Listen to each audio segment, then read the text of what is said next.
Car പോർച്ചിരിക്കുന്ന ഈ scooter ഇങ്ങനെ കത്തിയ ആളുമാണ്. അപ്പോൾ ഇതിൻ്റെ ഭീകരമായിട്ടൊരു തീയും പുകയൊക്കെയാണ്. അത് കണ്ടപ്പോൾ തന്നെ പേടിച്ച് ആകിയതായി. വൈഫ് കരഞ്ഞുകൊണ്ട് ഉടനെ മുകളിലേക്ക് പോയി. കാരണം മുകളിൽ കുട്ടിയുണ്ട്. അപ്പോൾ ഞാൻ പെട്ടെന്ന് ഇലക്ട്രിക് സ്കൂട്ടർ ആണല്ലോ എന്ന് ഓർത്തിട്ട് പെട്ടെന്ന് MCB ഒക്കെ ഓഫ് ചെയ്തിട്ടാണ് ചാടി ഇറങ്ങി വരുന്നത്.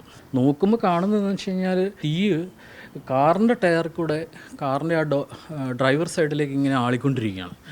അപ്പോൾ ഈ സ്കൂട്ടർ കത്തിയപ്പോൾ തന്നെ ഇത്രയും തീയും പുകയും കാറ് കത്തുവാണെങ്കിൽ എന്തായിരിക്കും അവസ്ഥ എന്നുള്ളതായിരുന്നു. എനിക്ക് പെട്ടെന്ന് ഞാൻ ആകെ പേടിച്ചിട്ട് ഓടി വന്ന് ഗേറ്റ് തുറന്നിട്ട് ഈ കാറിൻ്റെ ഫ്രണ്ടിലെ ഡോറ് തുറന്ന് ആദ്യമേ ഈ ഗിയറ് ന്യൂട്രലാക്കി, പിന്നെ ഹാൻഡ് ബ്രേക്ക് ഉണ്ടായിരുന്നു, അതും ഓഫ് ചെയ്യാൻ പറ്റി. തുറന്നിട്ട് ഞാൻ ഫ്രണ്ടിൽ നിന്ന് തന്നെ ഒന്ന് പുറത്തേക്ക് ഇറക്കാൻ നോക്കുമ്പോഴത്തേക്കും അത് പോകുന്നില്ല.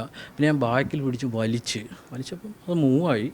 പിന്നെ ഇത് ഇവിടെ ഇങ്ങനെ സ്ലോപ്പായതുകൊണ്ട് അങ്ങോട്ട് ഊർന്നു പോയി. അപ്പോൾ പിന്നെ ആ കാർ അവിടെ ചെന്ന് കിടന്നിട്ട് അത് പിന്നെ ആളി കത്തുകയാണ്. പിന്നെ ഞങ്ങൾ എന്തെന്ന് വെച്ച് കഴിഞ്ഞാൽ പെട്ടെന്ന് തന്നെ ഇവിടെ ഒരു മോട്ടറിൻ്റെ ഓസ് ഉണ്ടായിരുന്നു. അപ്പോൾ അതിൽ നിന്ന് വെള്ളം എടുത്ത് ചീറ്റിച്ച് കെടുത്താനായിട്ട് ശ്രമിച്ചു.